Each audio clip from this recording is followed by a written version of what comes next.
Manohar call చేస్తున్నారు. మనోహర్ గారు అడగండి మీ ప్రశ్న. నమస్తే మేడం. నమస్తే వాడిపోకున్నా మేడం. చెప్పండి. మొట్టమొదటి నేను చెప్తానుకుంటున్నా మేడం. యాక్చువల్లీ ఈ రోజు ఇందాక ఒక 2-3 కాల్స్ చూశాను మేడం. ఒక మేడం గారు అయితే అమెరికా నుంచి ఫోన్ చేస్తున్నారు. ఎంత బాగా అడుగుతున్నారంటే వాళ్ళ ఫాదర్ కి పింఛన్ అనేది చాలా ఆశాపదంగా ఉంది. అది మా ఫాదర్ కి పింఛన్ ఆటది అంటున్నారు. మరి మేడం గారు అమెరికాలో ఉండి వాళ్ళ ఫాదర్ కి కనీసం అమౌంట్ అని ఇవ్వలేకపోతుంది. చాలా ఆశాపదంగా ఉంది. ఫస్ట్ ఓకే, అది వ్యక్తిగత విషయం.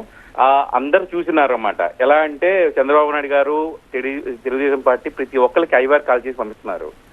ఇప్పటి వరకు ఉన్న సర్వేలన్నింటిలో జగన్ గారు సీఎం అవుతారని తెలిసి ఇప్పుడు నెక్స్ట్ ఏం చేద్దామన్న ఆలోచనతో మాత్రమే ఈ కాల్స్ మేడం. దీన్ని ఇలా సృష్టించారు. ఎందుకంటే ఇప్పుడు రైతుల్లో విలేజ్ బ్యాక్గ్రౌండ్ లో 70% ఓటింగ్ షేర్ జగన్ కు ఉంది. డెఫినెట్ గా చెప్పాలంటే ఆ 70% ఓటింగ్ ని ఎలా తగ్గించాలనే ఆప్షన్ లో భాగంగా మాత్రమే ఇప్పుడున్న ల్యాండ్స్ కానీ పొలాలను కానీ ఈ అంశంలో తెచ్చారు మేడం. ఇది గత 2-3 సంవత్సరాలు జరుగుతూ ఉన్న విషయం. ఇది ఎలక్షన్ ముందు తీసుకొచ్చారంటే కేవలం ఓటింగ్ షేర్ కోసం మేడం. ఒకటి ఇంకో విషయం చెప్పాలంటే 135 సీట్లతో జగన్ గారు రేపు అధికారం రాబోతున్నారు. అది ప్రతి ఒక్కరికి తెలుసు. అది ఎక్కడైనా సరే ఆప్షన్ దొరకపోతుందా, ఎక్కడైనా సరే నెగిటివ్ చేద్దామన్నా ఒక 2% ఓటు తీసుకుందామని మాత్రమే జరుగుతుంది మేడం. ఇది నిజం చెప్పాలంటే ఏ రైతుల్లో కానీ ఎవరిలో ఎటువంటి సందేహం లేదు. నిజంగా అది కనుక జరిగితే ఈ పూలింగ్ లో ఎవరు ఉండేది గవర్నమెంట్ ఎంప్లాయీస్. వాళ్ళకి తెలియదే మేడం ఇది తప్పని చెప్పలేరా మేడం వాళ్ళు? రైట్ మనోహర్ గారు.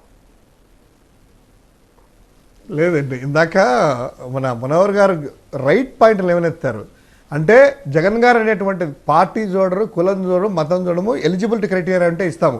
వాళ్ళు ఏదైనా మాధవి గారు అమెరికాలో లక్షల రూపాయలు సంపాదించినా కూడా వాళ్ళ నాన్నకి ఇక్కడ ఎలిజిబుల్ ఉంది కాబట్టి కులం మతం చూడకోకుండా, ప్రాంతం చూడకోకుండా పెన్షన్ అనేటువంటిది ఇస్తున్నారు.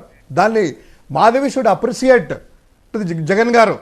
అది ఇంటికి 57 నెలల నుంచి ఇంటికి వెళ్ళి తీసుకెళ్తున్నారు. అంతకుముందు చంద్రబాబు నాయుడు టైంలో తిరిగినా వాళ్ళకి బాధ లేదు. కానీ ఈ నెల చంద్రబాబు నాయుడు ఇచ్చినా కూడాను గవర్నమెంట్ని ఇక్కడ ప్రభుత్వాన్ని అనడం కానీ జగన్ గారిని అనడం కానీ అనేటువంటిది వాళ్ళు ఒక్కసారి ఆలోచన చేసుకుంటే బాగుంటుందని చిన్న సలహా ఇస్తున్నామండి.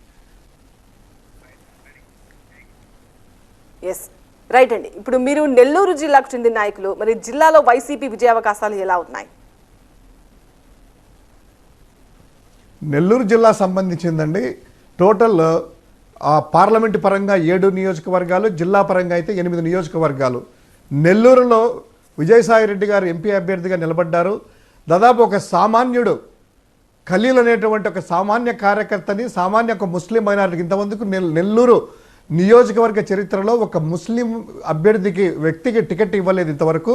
మొదటిసారి జగన్మోహన్ రెడ్డి గారు వాళ్ళకి జనాభా సిటీలో ఉంది కాబట్టి నెల్లూరు సిటీకి సంబంధించిన ఒక ముస్లింని, అదేవిధంగా కందుకూరికి ఒక బీసీ యాదవ సామాజిక పెట్టి సామాజిక సమతుల్యత పాటిస్తూ ఈరోజు నెల్లూరు జిల్లాలో ఎన్నిక అనేటువంటిది ఏకపక్షం కాబోతుంది.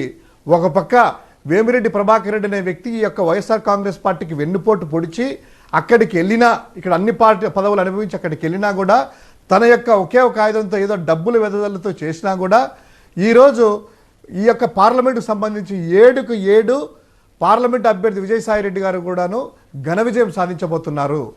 ఎన్నిక అనేది గతంలో 2019లో కూడా నెల్లూరు జిల్లా క్లీన్ స్వీప్ చేసింది.